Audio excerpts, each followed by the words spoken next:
नमस्कार साथियों, मैं हूं पवन नात्रे और आप देख रहे हैं ततिया 24 न्यूज़। आज हम आपको बताते हैं, आज हमारे बीच ऐसे संत मौजूद हैं जिनके दर्शन बिरले ही मिलते हैं। आज हमारे इंद्रगढ़ का सौभाग्य है कि ऐसे संतों के हमें दर्शन हुए हैं जो कि हमारे इंद्रगढ़ में आए।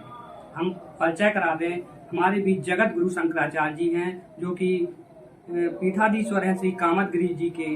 राम स्वरूपाचार्य जी इनका नाम है। आज हम इनसे धार्मिक चर्चा करेंगे। तो महाराज जी, आपका बहुत बहुत स्वागत है हमारे चैनल पर। सबसे पहले मैं आपसे एक बात पूछूंगा, आजकल जो हमारी युवा पीढ़ी है जो कि धर्म को लेकर, संस्कृति को लेकर पिछड़ती चली जा रही है, इसका क्या कारण है और कैसे ये सब हमारे बीच वापस लौटेंगे, संस्कृति में लौटेंगे, धर्म में लौटेंगे, जरा आप हमें बताएं। युवाओं ने सत्संग में समय देना कम किया है।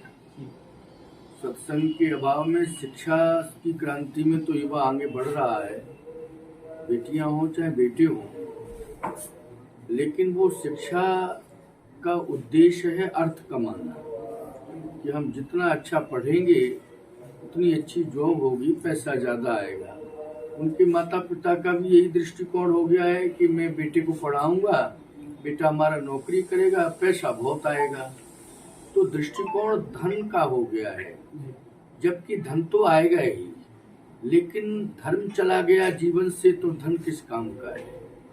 धर्म कब हमारे जीवन में रह सकता है? शिक्षा के साथ हम जब संस्कारों को लेकर चलेंगे तब। संस्कार हमें प्राप्त कहाँ से होते हैं? संस्कार हमें संतों के द्वारा मिलते हैं, ग्रंथों के द्वारा मिलते हैं। दो ही सारे, या तो हम ग्रंथ को पढ़ें तो संस्कार अच्छे मिलेंगे, या हम किसी संत के सत्संग में जाएं तो संस्कार हमको मिलेंगे। लेकिन प्रश्न यह है कि बच्चे लोग कहते हैं इतना समय कहाँ है कि हम सत्संग में जा सकें। तो सत्संग में नहीं जा सकते। आजकल तो भैया इतनी अच्छी व्यवस्था सोशल मीडिया में हो चुकी है, आपके मोबाइल में यूट्यूब निकालिए, सर्च करिए, बहुत अच्छी अच्छी बातें उसमें हैं। आप 10 मिनट का समय तो दीजिए, और यदि कहीं आपको कोई समाधान नहीं मिल रहा है तो आप अपने माता पिता से संपर्क करके उस संत की तलाश करिए जिससे दूरभाष से बात हो सके और समाधान मिल सके। अगर पास में आने का समय नहीं है तो बातचीत करने का समय तो निकालना ही पड़ेगा। एक और बात है महाराज जी, बागेश्वर धाम के जो पीठाधीश्वर हैं जो कि आजकल सनातन की बात करते हैं, उन पर भी कई लोग आरोप लगा रहे हैं कि वो ढोंगी है। कई लोगों ने बात करते तो अच्छी बात है। अब ढोंगी और बनावटी अथवा तांत्रिक या किसी भी प्रकार से कोई छलावा, ये लोगों की सोच हो सकती है, लेकिन अभी तक तो ऐसी कोई बात आई नहीं, ना कोई छलावे की बात आई, ना कोई ऐसी नुकसान वाली बात आई। उन्होंने अपनी बात रखी अपने स्तर से कि हमें सनातन की रक्षा करनी है, तो सनातन की रक्षा करने का कोई भी संकल्प लेगा, साधु समाज उसका समर्थन करेगा। नंबर तीसरी बात है हमारी, जो अपना एक चौपाई रामचरितमानस में, ढोल गवार शूद्र पशु नारी सकल ताड़ना के अधिकारी, इस पर हमारे जो उत्तर प्रदेश के एक नेता हैं स्वामी प्रसाद मौर्य जी इस पर टिप्पणी कर रहे हैं और बाबा तुलसीदास जी पर भी उंगली उठा रहे हैं कि वो नारियों का सम्मान नहीं करती है रामचरितमानस और शूद्र समाज के भी खिलाफ है। तो इस पर आप क्या कहेंगे, जरा समझाइए क्या अर्थ है। स्वामी प्रसाद मौर्य ने रामायण को ठीक से पढ़ा नहीं है। स्वामी प्रसाद मौर्य ने संतों को ठीक से समझा भी नहीं है। स्वामी प्रसाद मौर्य ने सही रूप से कहीं किसी भी जगह बैठकर एक बार भी किसी से सत्संग नहीं सुना है। सत्संग के अभाव में अथवा संतों से दूरियां बना करके जो संवादहीनता उनकी चल रही है, उसके परिणाम स्वरूप वो अनुग्रह प्राप्त कर रहे हैं। मैं एक बात कहता हूँ, ये ढोल गवार शूद्र पशु नारी ये सब ताड़न के अधिकारी, इसका ऐसा ही अर्थ नहीं है कि इसमें शूद्रों का अपमान, नारियों का अपमान।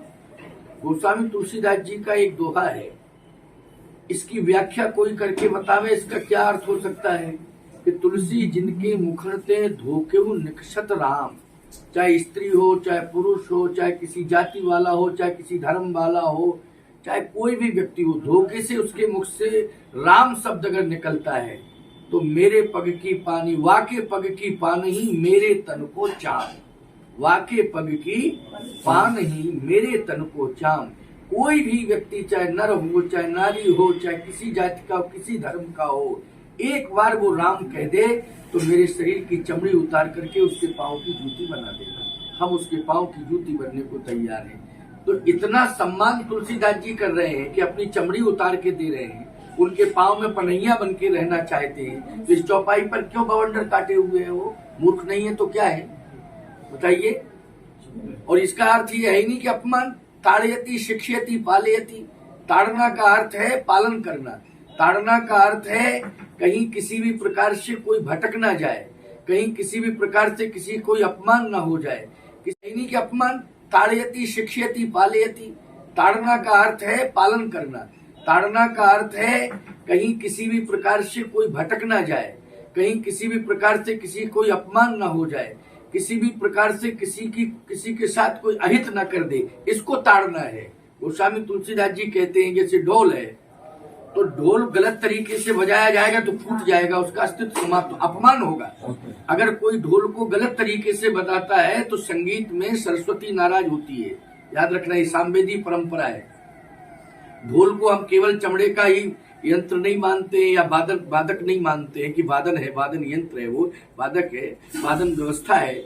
हम मानते हैं सरस्वती का वरद है।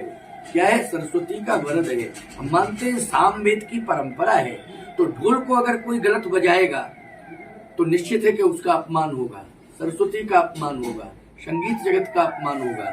इसलिए ढोल को कोई भी बजावे, उस पर दृष्टिकोण हमारा ये होना चाहिए कि गलत तरीके से तुम बज रहा है तो हम विरोध करेंगे उसको, तुम ठीक से नहीं बजाते हो, उसको ठीक से सीखो बजाना, ठीक है ना। ढोल, गमार कोई भी हो सकता है, चाहे ब्राह्मण का बेटा हो, चाहे क्षत्रिय का बेटा हो, वैसे किसी भी उसका बेटा हो। गमार तो सभी हो सकते हैं ना, हर जाति के हो सकते हैं, हर पंथ में हो सकते हैं गमार।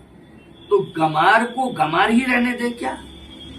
नहीं, उसकी गमारी को हम दूर करेंगे। देखेंगे कि गमार है ये, तो उसको हम देखेंगे ना पहले कि ये गमार है कि नहीं। किसी ने गलत तो नहीं कह दिया कि ये गमार है, हम स्वयं देखेंगे कि ये है गमार कि नहीं है गमार। दूसरे के कहने से हम गमार नहीं मानेंगे कि फलाने का लड़का तो गमार है, नहीं, हम उसको पहले देखेंगे ये गमार है कि नहीं। अगर गमार होगा तो हम निश्चित रूप से उसकी गमारी को दूर करेंगे। तो गमारी को दूर करने के लिए लाठी डंडे का प्रयोग नहीं होता है। बिन सत्संग विवेक न होई, राम कृपा बिन सुलभ न। हम उसको सत्संग से जोड़ेंगे और उसका विवेक, गमार का अर्थ है सुसुप्ति अवस्था में उसका विवेक चला गया। उसका विवेक कहाँ चला गया? सुसुप्ति अवस्था में चला गया, गमार हो गया। उस विवेक को हम जागृत कर देंगे तो गमारपन खत्म हो जाएगा। तो ज्ञान से न गमार दूर होगा कि लाठी डंडे से दूर होगा। लेकिन पहले हमें ये समझना पड़ेगा गमार है कि नहीं। ताड़ने का अर्थ तो ये है, ताड़ने का अर्थ लाठी डंडे का प्रयोग का नहीं है। स्वामी प्रसाद जी गलत अर्थ कर रहे हैं, वो जानते नहीं है, राजनीति की रोटियां सेक रहे हैं, बहका रहे हैं लोगों को। नारी की बात आती है, ढोल गमार शूद्र पशु नारी। शूद्र का अर्थ तो शूद्रवत आचरण, शूद्रवत आचरण कोई भी करे। मैं कहता हूं कि अगर हमारा शरीर, वो शूद्र मानते हैं अपने को, क्यों शूद्र मानते हैं? संविधान में तो शूद्र शब्द हटा दिया गया है, जो शूद्र कहते हैं हरिजन कहा गया है। क्या कहा गया है? हरिजन, दलित हरिजन, दो चीजें कही गई है, कही गई कि नहीं, दलित और हरिजन। तो हरिजन क्यों शूद्र कह रहे हैं?